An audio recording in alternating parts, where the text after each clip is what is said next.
would you please welcome to Dealcasters two of the most highly recognized live streaming and video experts on the planet and authors of the new #1 international best-selling book, Video Podcasting Made Easy. Please welcome Mr. Ross Brand and Mr. Kevin Kolbe. How are you, gentlemen?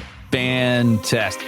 You know, this book, which, by the way, is available in the Amazon carousel, called Video Podcasting Made Easy, and it's great, and it's an interesting way of doing a book, and we're going to talk about sort of that process, guys.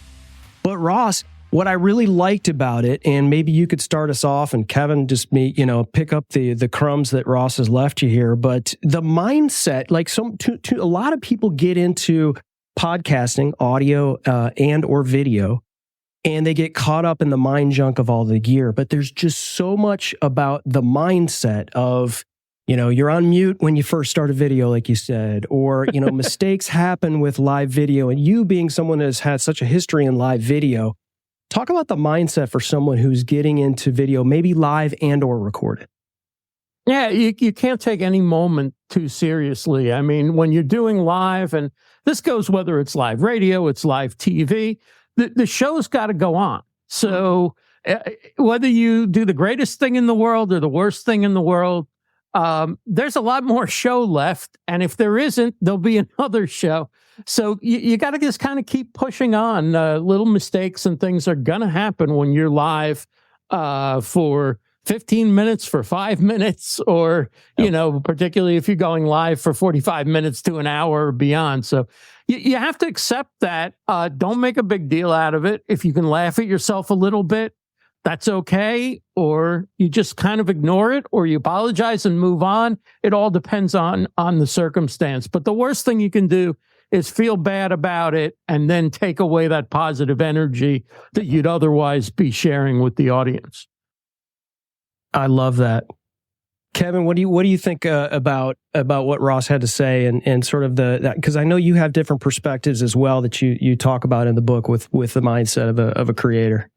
Yeah, well, and I'll add to that. Some people may remember Dick Clark and Ed McMahon made a lot of money on a show called Bloopers and Screw Ups and whatever it was on, right. and they made a ton of money with the network just showing screw ups and bloopers from other ones. So, there is that. Just start a live stream and just screw up the whole time, and then you can sell it for a lot of money. I think it's never been a better time to create content. I mean, every day, every month, it gets easier to get into it. And I don't say that like, we don't work hard at it and it's just like anybody can do it. But I do believe that a lot of the things that keep people from doing it, whether it's gear or tech or whatever, it's just those are things that once they start getting over, it's like, oh, okay, nobody died, everybody lived, and this is kind of fun, and I've met people and made a little money. So it's, I love it. I love it. Yeah, and you said something there. You kind of brushed over it, Kevin, but it's so important too. Is you said we met people. And I always feel like one of the most underrated aspects of podcasting, especially video podcasting, is the ability to meet people and to network with people. I would have never met you two gentlemen if it wasn't for video podcasting. And I thank God I did, because, Jim and I would not be here if it weren't for the two of you. And I mean that wholeheartedly. Kevin, you've taught me tons of stuff on Final Cut Pro. And, a lot of people will say, how did you do this? How'd you do this? And I was like, go to @Kevin Kolbe on YouTube. That's where I learn. I basically steal everything he's done. And of course, Ross, whole reason why this show exists is because you did one video and showed somebody how to get on Amazon Live. And Jim calls me one day and says, hey, we're Amazon influencers. I'm like, what the heck is that? Do I want to be that? And, the whole reason why we're here. So, guys, we totally appreciate everything that you've done, not just for us, but for the industry. It's really important that people understand. I think when you start watching videos from people and you start doing all this other stuff, that you don't just wake up like this, right? You have to start with training wheels on the bike and start doing all that. So I know the book is called Video Podcasting Made Easy, but Ross, talk us through kind of, if someone's just maybe interested in audio podcasting, and they've maybe even recorded some stuff, and maybe they have an RSS feed that's sitting on Libsyn or Captivate or something like that. Well, now it's time. They're like, oh God, I see all this video now. What do I do now? What's the mindset there? Well, I always just say, just turn on your video camera, your webcam, whatever, and record. Like if you're just doing an audio podcast, you're recording. So why not let the video record too? And then pinpoint a good 30-second or 1-minute clip where you're making that powerful point that you make, or you say that one funny line that you know everybody's going to laugh at, and share that on social and see how you feel putting some video out. And then think about, okay, maybe I should just put the whole video out. And it's okay that my lighting isn't perfect. It's okay that I'm not necessarily always looking at the camera. I'm almost 10 years into this. I still don't look at the camera. And I've done okay for myself. Sure. I started out using the built-in camera in my laptop. Now I get it. Like things have advanced and the baseline has risen a bit. So you probably want to have an external webcam at the minimum, but you really don't need, unless you're selling video production services, your video production doesn't have to be an A+ in order to get on YouTube and play on that platform and have a chance to take advantage of all the opportunities on YouTube. And it's not just YouTube. Spotify has video. And of course, we're on Amazon Live right now. And, you know, we talk about video podcasting a lot of times like it's this new thing. First of all, it's been around through RSS feeds forever, but very few people dove into that. But basically, your show is a video podcast. We just didn't call it that in the beginning, but it's a video podcast. I think I probably did 800, 1,000 shows before I actually called them video podcasts, but they were live streams or recorded videos that I uploaded to YouTube with interviews and doing talk shows. So it's not something that necessarily means that you have to make this big pivot. Just start learning a little bit of video at a time. And as you go along, the quality will raise, but it's really about the conversation and the connection with your audience and opening up those opportunities that exist on video platforms. Even though the conversation and the way you guys approach everything is the heart of what makes Dealcasters Live such a remarkable show, it just wouldn't be the same in terms of your discovery, in terms of your reach, in terms of your ability to brand yourself, in terms of your clips that you share, the reviews you do. There's so many things. Think about everything you do that just wouldn't either be possible or would be diminished if you didn't have video going along with the show. Yeah, that's a great point, Ross. I mean, I think, you know, and I feel fortunate to have Chris as my partner in this show, because those are things that we didn't start out knowing that, right? It took time. It's that getting 1% better every time you go out and do things. I mean, you know, when Chris and I first started, you know, we were both, you know, wearing the cans and, you know, using different microphones, some of the microphones you talk about in your book. And some of that, it becomes a preference, right? Like some of it was like, oh my gosh, are these in-ear monitors going to work, or am I not going to hear things right? And so you start to experiment, you start to learn, and then companies start to see, hey, these people actually do a pretty good job of talking about things. But I think it is interesting, right? Like, do we really still have just live streaming and podcasting, or is it becoming, as in talk about in your book, video podcasting? And so, I don't know which one of you wants to take this question first, because I think you both had previously written books before this one. But what inspired both of you to write Video Podcasting Made Easy?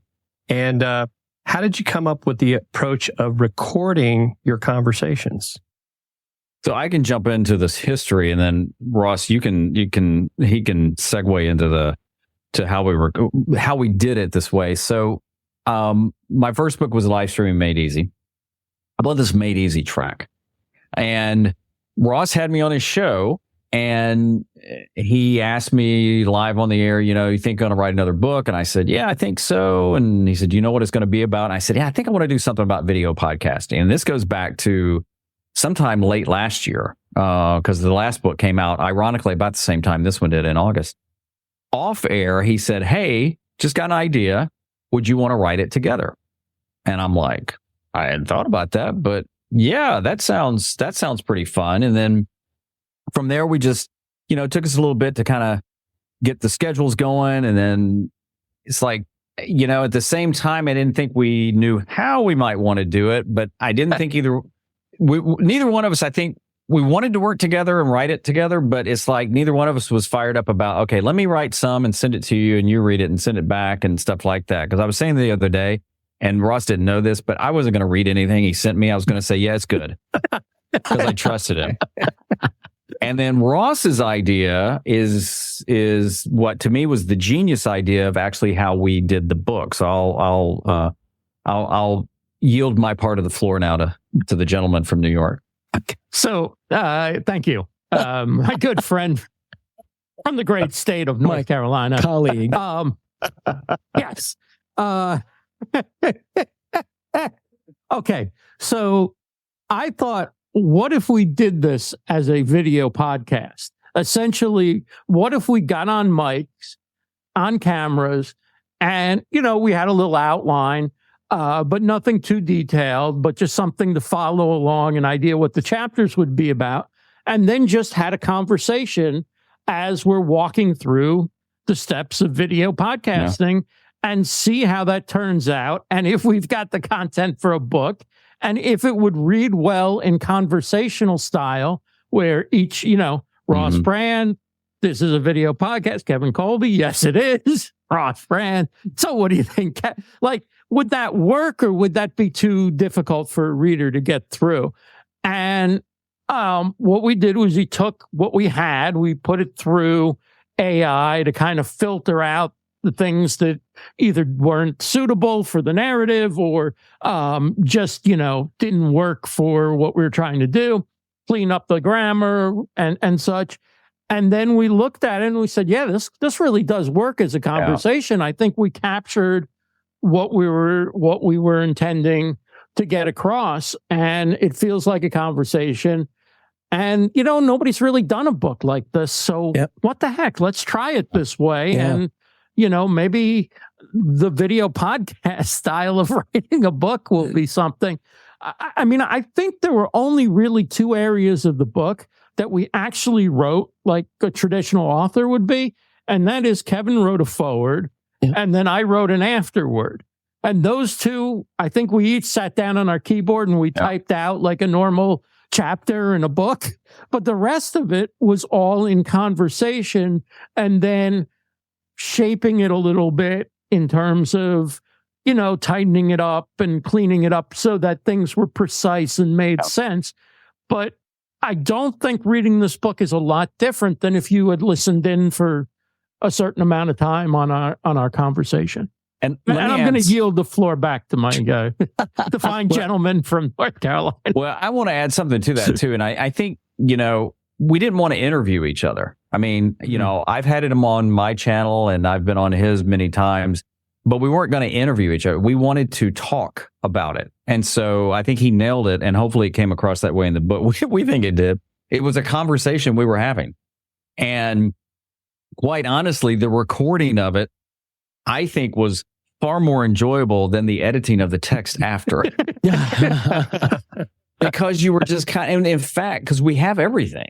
Mm-hmm. And so we would go back and say, was that really what, and so we'd go back and we'd listen to it and I'd go, oh yeah, that's right. I forgot we were talking about it. And it was so, I don't know how other books are written that way, and it just was enjoyable, but it was really about the conversation two guys were having with the background and the experience. Not that we know everything, but just the background and experience that we could talk through it. And man, it was a blast doing it that way. I could tell. That part was so much fun. It really was. Yeah. I could tell. And here's why I think this concept is genius is like, okay, a lot of times when we talk about podcasting, we say, well, we make the rules, right? We don't have like affiliate, like you don't have to end at a certain time because an ad needs to be inserted. If unless you have those conversations, like you make the rules, right? And you guys said, well, we want to write this book, but let's do it this way. And nobody's telling you, no, you can't do it that way because that's not how books are written. It's like, screw you, I'm going to write a book and this is how we're going to do it. And it's about video podcasting, so it makes total sense. I love that. And I also love the fact that because I know you guys, or even if somebody doesn't know you personally and maybe they're fans of your videos that you've been putting out for years, subscribe to your communities, whatever, I'm imagining the conversation in my head while I'm reading it. And I think that's you guys didn't hide behind the fact that this is how you were, quote unquote, writing the book. You didn't hide behind it. You didn't say, here's the book. And so we're going to have this conversation and then we're going to bookify it, like make it look like it's some sort of book. You said, no, this is the conversation. This is what we're doing. And then you even said, yeah, and by the way, this is going to be an available video podcast for you to use in the future. I just think that like at first I was like, wait a minute, this is just a conversation with these guys, that's transcribed. And then as I'm going through it, I'm like, okay, this is brilliant. I really love the concept of it. So really, really well done. It's just, to your point, I don't think anybody else has done this, or if they've done it, they've bookified it. I don't know. I love the term bookify. Yeah. Yeah, I mean, I think a lot of people who are like solo writers will dictate into a recorder or something like that if they feel more comfortable getting the material out that way rather than staring at a blank screen, or they're not super comfortable with their own writing as a first draft, or they just think it's faster. But I'm not sure if two people have co-authored a book this way before. Yeah. And there were several times it was like, we would say, I don't know of a roadmap. There's not like the cheat code we can go and look up on YouTube about how we were doing it. And then there was even a hidden benefit or two in there is when it's all done. Now we could release it as an audiobook because we have the conversation, right? And we may have to add, a little here and there.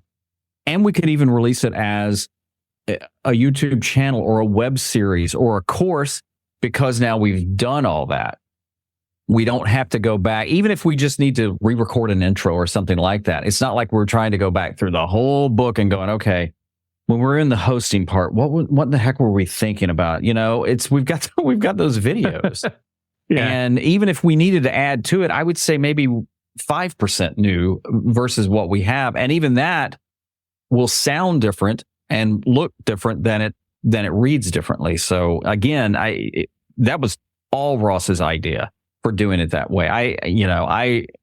To quote Forrest Gump, I'm not a smart man, but I hadn't thought about that either. And it was like, dang, dude, what a great idea. So, and again, it made it enjoyable. It just made it enjoyable. Yeah, I could tell by the way it was written. It really did read like it was you talking, and without the superfluous filler words or whatever. You obviously tweaked it a little bit so that it was easy to read, but at the same time, it almost was like I was there in the room, and you guys were having the conversation. You guys do cover a lot of tech and a lot of gear in the book, and you simplify it, and then at the end of the book you list it all, which is great, especially for those of us who are putting together Amazon Lives and we want to put all of that gear into the carousel. So thank you for doing that. But what I noticed about it is this: the book can be a reference point, not just for the mindset aspect of video podcasting, and some tactical things like using your phone, which I really want to get into, Kevin, on that. But when I looked at the gear, I realized, and I was talking to Jim about this, I think the first mic you brought up was the Samson Q2U. Mm-hmm. And since the very beginning of Dealcasters, that mic is the mic we talk about. And that is 5 years ago. And now we're here in 2024, and it's still the mic that people talk about. And so, I think the misconception is when you're talking about gear that, it's just, next year it's just going to be outdated. Well, not good gear. And I think that's really what this is a great book for, is to go, okay, a Rode Pod mic is still Kevin Kolbe's favorite mic, and he also likes the QTU, and he's got this and this and this and this. So I've got a budget of this, and here's where I can start. Was that intentional on your part in terms of the gear that was mentioned? I mean, I think so. I mean, I have, my attitude toward gear has changed quite a bit over the time. I mean, coming from television, I mean, goodness, there was a budget, but we would overspend. I remember the first time we were going to use a DSLR for a video shoot, and the engineer going, "We can't take that out. People are expecting us to have expensive gear." And I'm like, "What?" And to this date, I've never had never had a client say, "Well, wait a minute. Now, what camera are you going to use?" They don't care. Right. They don't care. And then over time, it's like, I mean, I used to just go, "Yeah, don't use a webcam." Now it's like, look, if you have to use the built-in camera on your laptop, which isn't the best, but in the scheme of things, who cares to get it out there? And there are some very expensive pieces of gear that are really nice, but not everything has to break the bank. Not everything has to be the newest and the latest. And I think people go into debt and I've got to buy all this because I'm on YouTube, and you can tell when something new's dropped because everybody's talking about it, and I got to get a drone because everybody's got a drone, even though I can't fly it, so I've got to do all that. And then you have this closet full of gear that costs a lot of money, and you still haven't recorded anything. And so, yeah, I mean, and I'll share one quick thing too for Russ jumps in, is that, I did a video on the Samsungs comparing it to the Rode mic because I had it, and I just did it, didn't think much about it. I think it was a year, maybe or two after I did that video, one of the marketing guys from Samsung reached out and said, "Hey, really appreciate what you said about the mic." And I'm like, "What did I say about the mic?"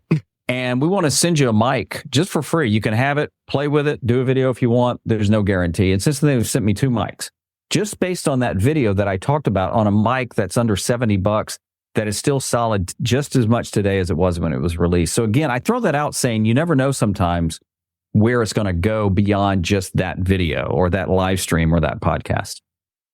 Yeah, I think I also wanted people to have a sense. Kevin started probably with a lot more knowledge of gear than I did, but like a sense of the progression. Mm-hmm. Like, here's where I started, so you can start here too.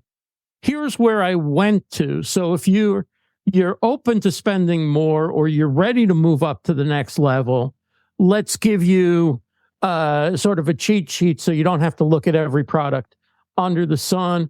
And also just to acknowledge that, whether somebody's making a transition to a video podcast or they're doing it for the first time of any type of podcast, they're all at different levels in terms of what they know about cameras and microphones, in terms of what their budget is, in terms of what they think they should be spending or not spending, or what they need to get. Because to some extent, I mean, do I need this mic? No. But because doing this is a huge part of what I do, and it's part of what I love and enjoy and whatever, yes, it's important to me. And I think there's, like you said, the expectation that I'll have a good mic at certain point is there. But I have recommended, I think, the Samsung Q2U to hundreds of people, and I have never gotten anybody who said they were unhappy with it. Yeah. I've gotten some people say, I thought it would last a lifetime and it didn't, or, this thing doesn't exactly look like the way it looked in the picture. But not one person has gone, "Boy, this sounds like crap." Yeah. Everybody thinks it sounds good. It's what I use the first 2 or 3 years. Yeah. And you could get that mic for $59 to $79, and you could use that the rest of your life and be just fine. Yeah. And that's kind of the message I wanted to get across, is that gear shouldn't stop you from doing this. Yes. But hey, if you've got the knowledge and you've got the money and you've got the time, hey, it might be fun for you to learn how to use a mirrorless camera or a DSLR, or, play around with a higher level audio interface that also records and works as a mixer as well, or whatever. Like, let's just give you the options and you can choose what works for you, but without ever shaming anybody into the idea that you can't do this because you only have such and such. I mean, there are people making a fortune online holding a lav mic like this and talking into it. There are Did you start that, Ross? You started that. That was a $19 lav mic. Yeah. Who I think put the Blue Yeti across the street in the wrong pattern, and they're making a fortune. So, yes, you want to do as well as you can with what you have, and if you have the ability to do more and it feels right, yes, but understand that it's not the be all and end all. Right. It's the conversation, it's your relationship to people. And the information and the entertainment and all that, that's what it is. And all these other things, they're like a telephone, I mean, I'm not going to talk to Kevin today because, I don't have my good telephone. My bag phone is still charging up. My dial, my old rotary phone isn't quite as good as my, my high quality cell phone. Yeah. So you know what? We're not going to have a conversation because I'm not going to sound as good. That would be ridiculous. Yeah. You guys blaze the trail on doing a book like this. You should blaze a trail so the next video podcast you do, you guys join with the big cell phones, like the bag phone, like I was talking about. That'll be like your microphones. You'll be like, welcome to the Kevin and Ross show. Crank this. Yeah, I mean, I do miss those days of being able to stretch out the 20-foot phone cord from the wall. And then if you could get it untangled in time, and then when it finally got stretched out, it would usually wrap around a block. Those were the good old days, weren't they? Yeah. Well, but I think it's so important what you guys bring up about the gear, right? We all get gear acquisition syndrome. And I think the problem with especially people just starting is they see folks like us and think that we all started with all this high-end gear, and that's not the case, right? It's like, I remember, I think I had, things I wouldn't suggest to people now, but right, wearing the earbuds that were plugged into my computer that I got with my iPhone, and using my, I might have had a C920 webcam was my camera, and, I was using natural light out the window to give me my lighting when me and Tim first started our show. And so you can go back and see those videos, right? So you can see that progression. But I think I'm going to spend thousands of dollars to start a show. And then all of you saying, well, gosh, I've done 5 shows and nobody's watching yet. And it's like, I just wasted all this money. It's like, none of this happens overnight. I mean, maybe it did for you two, but I know it definitely didn't for me. No, I think the point you just made, I think Kevin and I have talked about this. That's the easiest way to feel defeated, is to go out before you've done anything, spend thousands of dollars on gear, and you're all dressed up and you're thinking, I'm at the podcasting elite. It'll be 5 minutes before, YouTube's buzzing, and you do something, you get done, you go, I might not be that good at this. Now I've just, it's embarrassing. I've just spent all this money and I'm in my fancy studio, and it's like, get good first and then bring the gear up to meet the level of the content you're doing or what you need. Don't set yourself up that I got to hit a home run on my first at bat, or, I'm going back to the minors. Well, and you may not even enjoy it. I mean, years ago, I think this will apply. Years ago, I thought, I really want to play golf. And so rather than take lessons, because I'm stubborn, I just went out and bought some clubs, and I just went out. And I did get Golf Magazine, because, what better way to learn how to play golf than read a magazine and look at the pictures. And so I went out and I started at the level of suck and got worse. Nice. Now, I was very good at hitting my ball on the wrong fairway and playing against people the whole time. Oh. And I remember, I'm not proud about this, but I remember the last hole I played, I threw the golf club further than I hit the ball, and I sold the clubs. But my point is like, I didn't try and learn the game. I didn't try and figure out how to get better. I went out and invested in all this stuff that I eventually sold at a loss.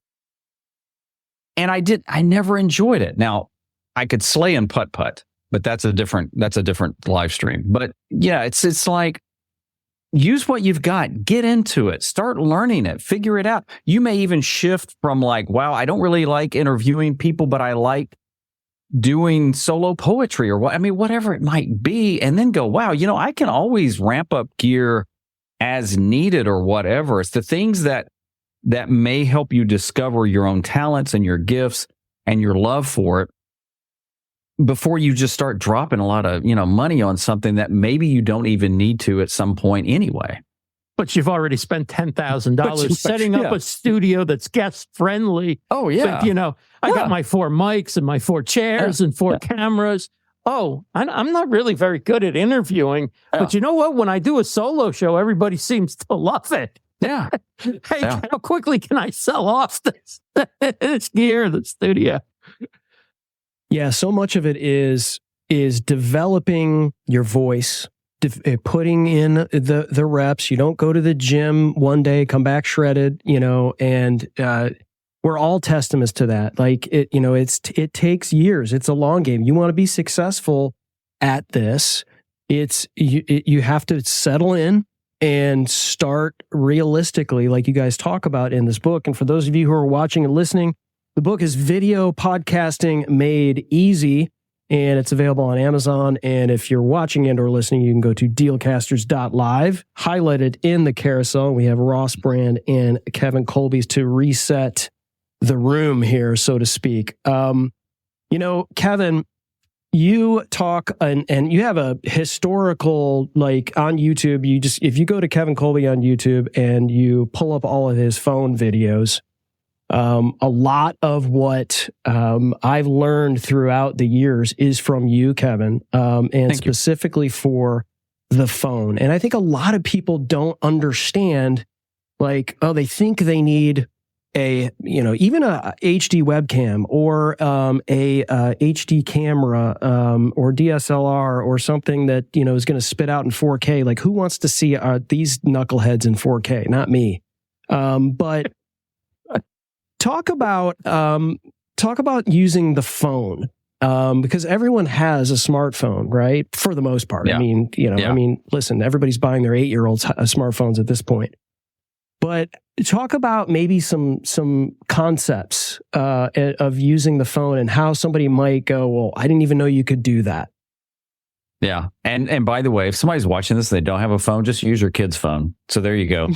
Yeah. Use the one that you just bought them. That's probably better than the one you have. And it's funny because I still see this. I still see this in comments. I still see people going, well, I don't want to use my phone. And I'll always go, why? And not that they have to answer me, but I've never heard a great response back ever because we feel like, well, but I can't really do anything with my phone. And then I like to point out, the movie director Steven Soderbergh, who now shoots on iPhones, like a big movie director who's been nominated shoots on iPhones, and you've got Apple that's basically creating cinema cameras in a phone, and it's like I don't like editing on my phone, but I can shoot my video on there. I can edit on there. I can do my graphics. I can upload it. I can live stream from there. Oh, and by the way, I can still message people. I can buy stuff on Amazon. I can watch your show.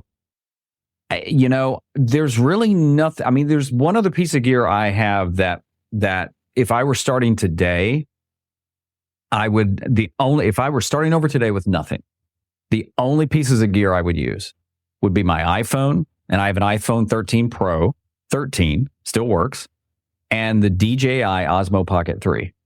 Yeah, that'd be it. I wouldn't go buy any other cameras. Now, people say, well, you have cameras, right? But I've bought things over time. And, 2 or 3 years ago, the phones weren't quite where they are now. And even the mics, I still believe in an external mic, but even the mics have gotten better. Guys, I can't tell you how many times I've used light provided by God for my light. Mm-hmm. That I use my iPhone most of the time, the selfie camera, the one I can see, to shoot my videos and my thumbnails. you know, and it just works. And I'm not trying to sell anything to Netflix, and I'm not trying to do anything else. I'm producing videos mostly for that. And again, I go back to something I said earlier. I've never ever had a client ever once, no exaggeration, ask me about my gear ever. And part of that is because I think they expect, well, we've either seen something you've done, or we're going to take a leap of faith or something like that, or you've made us feel comfortable. And so they don't really know to ask or care because they know that it's going to be fine. And so if I show it with my phone or this or that or whatever, I'm a big believer in the iPhones, and more and more and more and more, you know, and whether it's Android or whatever, I'm a Mac guy, so I just use iPhones. But I mean, seriously, you can do so much with it, and it's instant. I mean, look, right now, my webcam is a Canon M6 Mark II. I've got a Canon M50 Mark II somewhere in my office. And I love those cameras. I love holding a camera. I love changing a lens. But you know what? Even with those, I've either got to hook it up to my computer to record on my computer to see what I'm doing. I've got to pop the card out, which I do that some. Or on my phone, oh, there it is. You know what? Trim, upload. I'm done. I can go and now fall asleep in front of the TV watching Netflix. So it's just, that's kind of my take on it. That's killer. Ross, I'm changing some gears here, because so much about video podcasting and audio podcasting is still very, very siloed. And I think there's a number of maybe audio only podcasters that feel this fear of missing out, right, of video. And then you've got all of these video podcasters, or I should say these people starting podcasts on both, or sometimes just video, just YouTube, and calling it a podcast. And we're not going to talk about what is or isn't a podcast, because that's like a 3-hour show. But you talk a lot about discovery as being a big factor in video podcasting in the book. And I thought, I kind of wanted to open it up to you and maybe kind of talk about somebody who's maybe hesitant, not necessarily fear of being on camera, but maybe they're just like, why would I need to even do a video podcast? I already have a podcast. Maybe you don't. It's possible you don't. Okay. You have the audience you want, you're making the money you want, whether it's through advertisements or sponsors, or it's through, driving traffic to your business, or maybe it's a hobby and you just enjoy putting out that piece of audio every week. Okay, maybe you don't. But I kind of look at it as it's almost a no-lose thing, right? The worst thing that can happen is you put the video on YouTube and, you don't get an audience there. But the chances of you getting an audience on YouTube are probably greater, and your ability to build it faster as a result of getting some video on YouTube. We're not talking about, as Kevin likes to say, an audiogram is not a video podcast. Thank you. Having some video. The video doesn't have to be of the highest quality. It doesn't have to be shot perfectly under the best lighting, but taking your headshot, so to speak, your talking head image, having your guest, if there's a guest, either switching to the guest or having you both up at the same time, because so many people now are watching YouTube on television. And when I'm watching YouTube on television, I want to see a moving picture in front of me. I do not want to stare at a still image. I need to be, my brain is in the mode of like watching something, even if it's just watching the same person's mouth go like this for an hour. Okay. So the long and short of it is just try YouTube. You can upload the episode with the video. You still distribute your audio podcast and do all the things you were doing. Yep. The only difference is you upload the video to YouTube.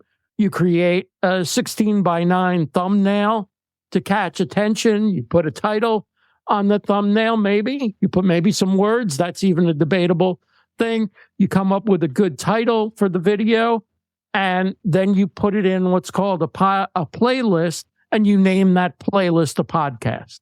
And that's it.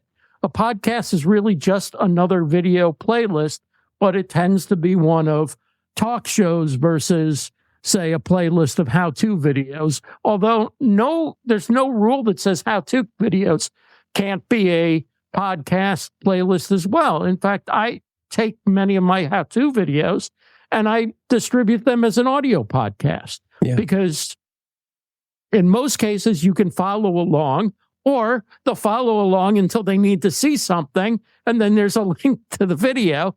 So they still wouldn't have discovered that video without listening to the audio podcast. But I think in general, video will help them discover your audio podcast or just discover your content better than audio can. Put a search term into Apple Podcasts. And the first 7 results are podcasts that haven't released an episode in 5 years. Okay, put a search term into YouTube, and it's video after video after video after video, current, popular, and maybe your video, if you have it optimized right, or you watch a similar video and then your video gets suggested. So just try it. If it doesn't work for you, there's no rule that you can't go after, 3 weeks or a month, or I'd say give it a try for 6 months and just put that video up there. All you're doing is you're turning your video camera on, edit with the video. So you're editing the audio and video at the same time. Because if you're editing your audio, now you're just editing it with the video. And try it, because it might just work for you. It might open doors to a whole new audience.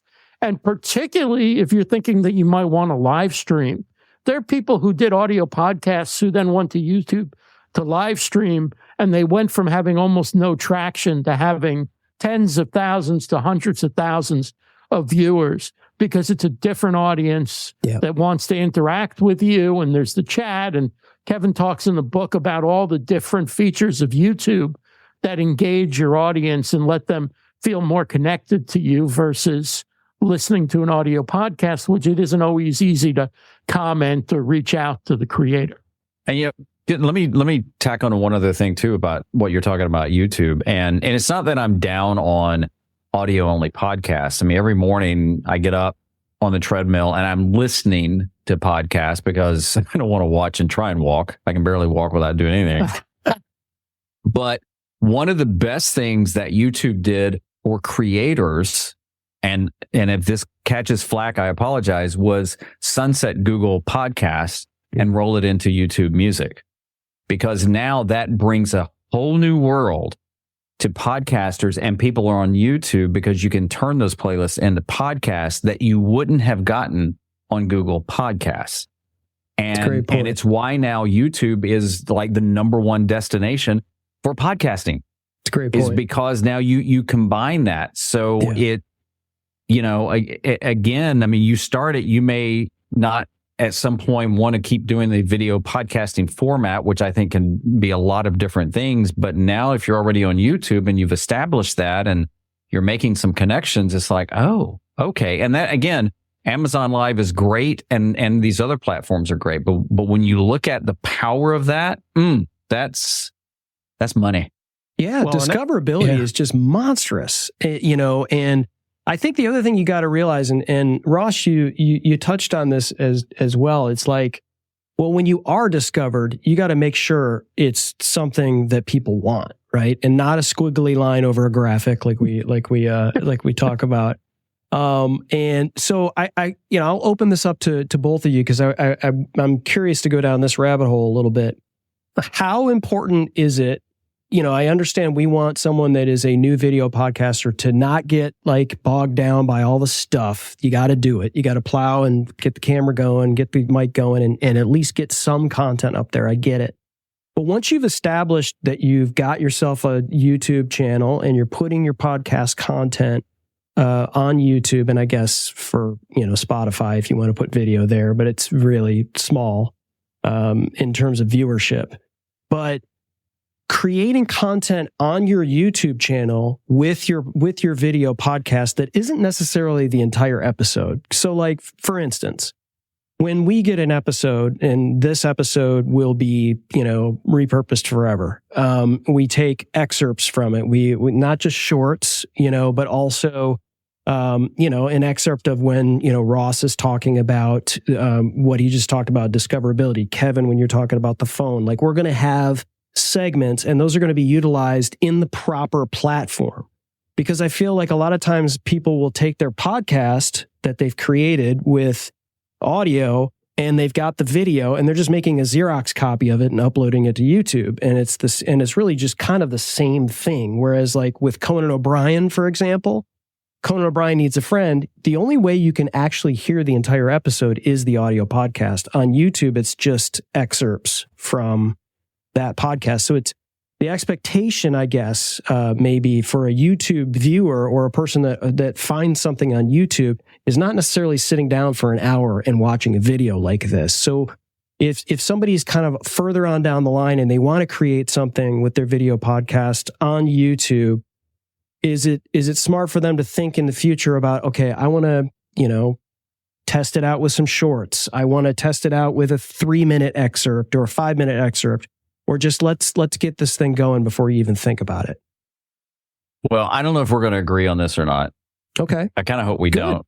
And by the way, we didn't agree on everything in the book either. Good.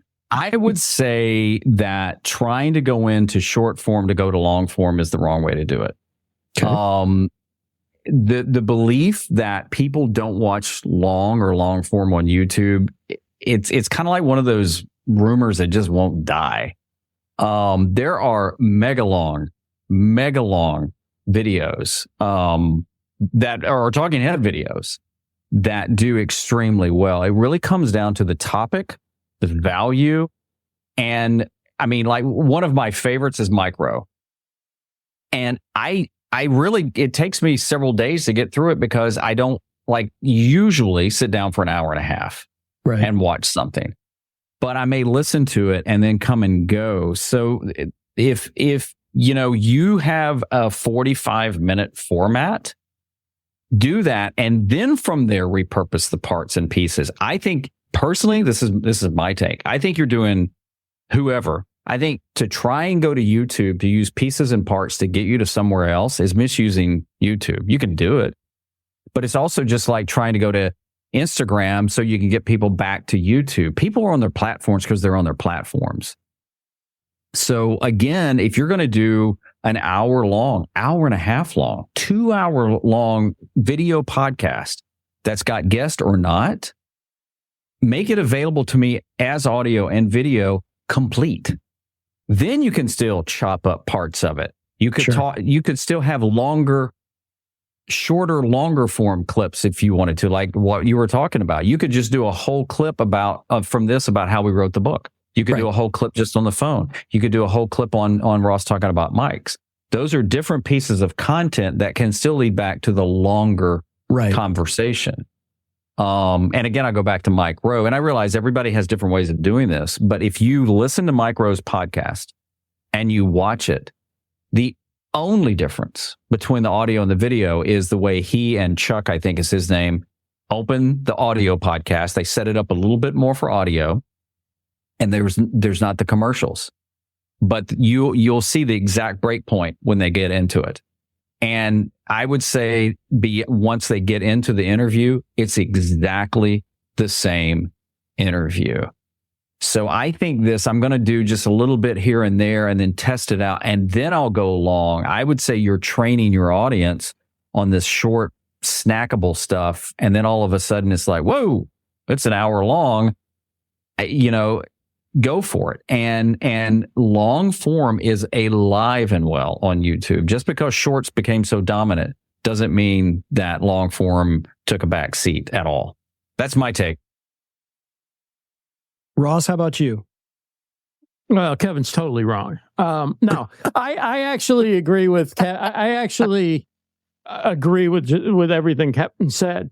The only thing I would say is if you're putting the full episode up there, and for whatever reason, because different audiences on different platforms don't always take the certain things, for whatever reason, your podcast on YouTube isn't something people are digging long form. You're not getting a lot of views. You're not getting much watch time.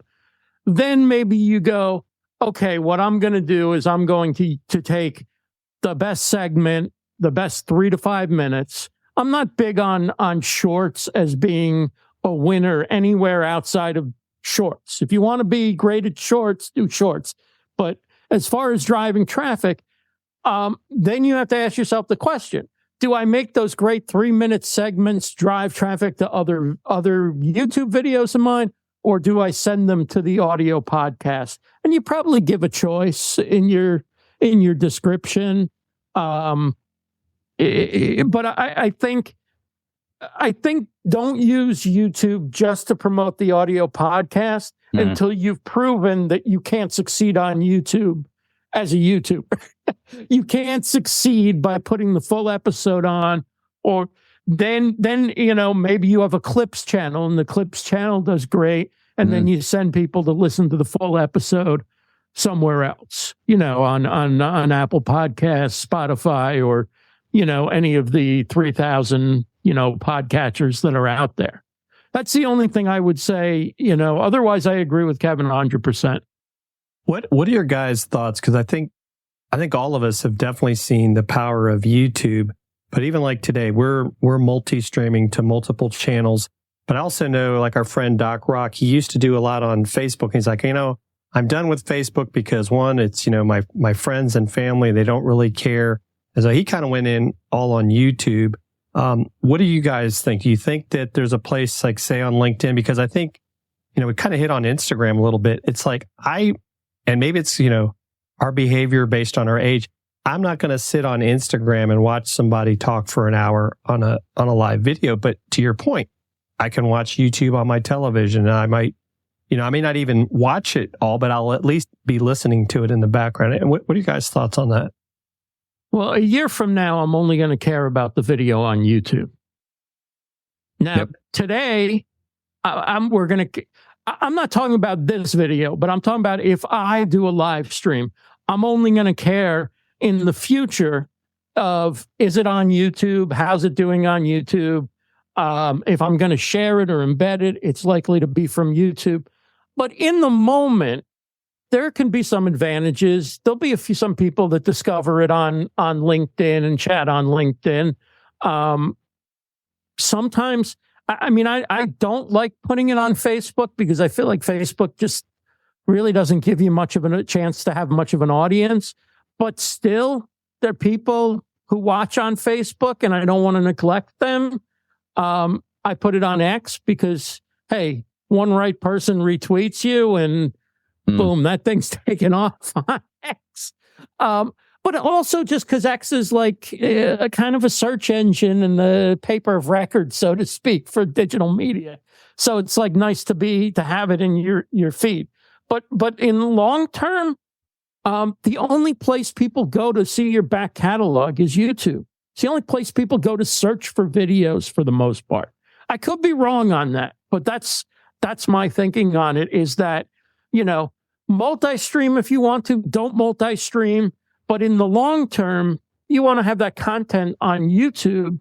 That's where it can get a second and third and fourth shelf life. That's where it can take off a year later. And that's where your video library portfolio sits, that a client can look at it, or, a fan or whatever. So, and plus all the monetization options on YouTube. Kevin, what are your thoughts? So I'm going back and forth on multicasting. I used to do it. I can speak for my channel. When I decided to really get serious about YouTube and to focus on YouTube, that's when my channel started growing over time. Is that I didn't try and do all these other platforms because I felt somebody told me to, and I had to be all these other places. Now, granted, I do think trying to move people from one platform to another, can it be done? Yeah. Is it very successful? No, not really. And I know there's always going to be an exception to the rule. There is no video-centric platform like YouTube. period. And I know people go, what about Vimeo? Yeah, but Vimeo is completely different platform. But from a video-centric platform, YouTube is it. I mean, YouTube is just it. And so, I think it depends. I mean, if you're doing a big event, maybe it makes sense to multicast over every platform that you have access to.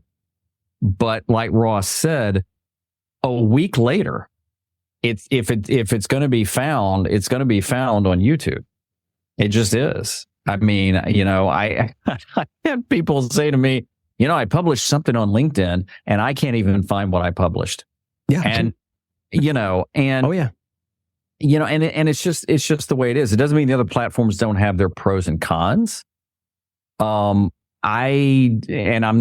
like YouTube is perfect, but I mean, goodness, I don't know that Instagram still knows what it is. I think it's back to maybe photos for a bit. I don't know. And, I think you also have to do what you're comfortable with, but also over time you may go, wow, I'm really getting more leverage over here. I'm seeing more happening over here. I know, again, for me personally, when I leaned in 100% on YouTube and quit trying to get somebody to move over here to here to here, that's when YouTube, really worked. And I forgot who it was that said it, but it was kind of like, let YouTube do YouTube for you.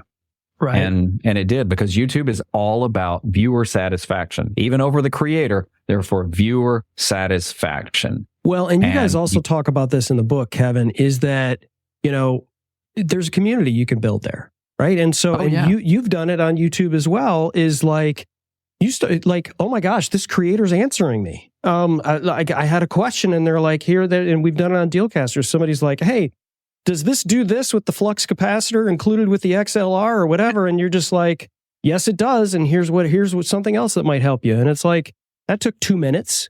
And all of a sudden you've got a subscriber for life.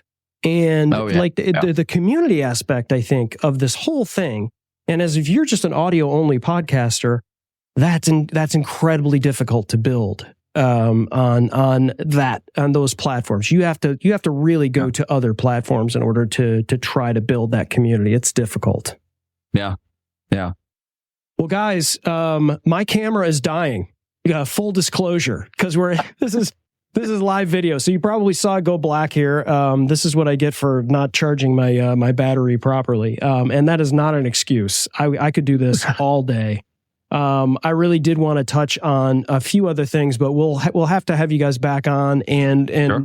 Listen, we got to leave some other stuff for everyone else, because in order to get the rest of the stuff, you got to pick up this book that I'm holding up on the screen. For those of you who are listening in the audio podcast, the book is called Video Podcasting Made Easy, authored by, congratulations, by the way, #1 international bestseller, authored by Ross Brand and Kevin Kolbe. We can't believe we got the Mount Rushmore of video podcasting here on Dealcasters. And no, it's not Willie Nelson. It's Kevin Kolbe. They're going to need a lot of extra granite for this. Yeah, that's exactly. All I can say. Ross, who do people say you look like? Like, everybody has some doppelgangers. Anybody said, hey, Ross, you look like, no? Not really. Oh, wow. One of a kind. He looks like Ross. He looks like Ross. Awesome. Guys, it's been amazing. Thank you so much again for being on the show. This flew by. Thank you. This was insane. It flew by so quickly. So much fun. I mean it. You guys are absolute legends, huge influences on both me and Jim. We really appreciate you guys, being on the show, and everybody who has joined us in the chat. We see Richard and James and others, and some unpronounceable people on Twitch, which was always fun. Hi to you, emojis that I can't say. Appreciate you joining. And before your camera dies, Chris, I just want to say congratulations on everything you guys have done with this show and this brand. It's probably almost 5 years now that you've been doing this. It's a little over 4, yeah. You keep evolving and you keep thanks, man. Just really being pioneers and having what I think is the best show on Amazon Live. So congratulations on everything, and it's an honor to be on your show. Thank you. thanks, guys. And yeah, any recommendations for a camera battery? I'm all ears for the next book. Camera batteries made easy. Pick it up on Amazon. All right, guys, take care. And as always, don't fear the gear. Thanks for listening to Dealcasters. Congratulations. You've taken another step forward in your content creation journey. Please don't forget to hit the subscribe or follow button here in your favorite podcast player so you can be reminded every time we drop an episode. We love hearing from our listeners and viewers. And if you're wanting to watch our shows live on Amazon, feel free to follow Dealcasters Live as well at dealcasters.live. Follow us on Twitter or subscribe to our YouTube channel, where we also included added content that you cannot find anywhere else. If you have questions about this episode or have something you want us to review, you can also email us at dealcasters@dealcasters.live. Thanks again for listening, and you know the deal. Don't fear the gear.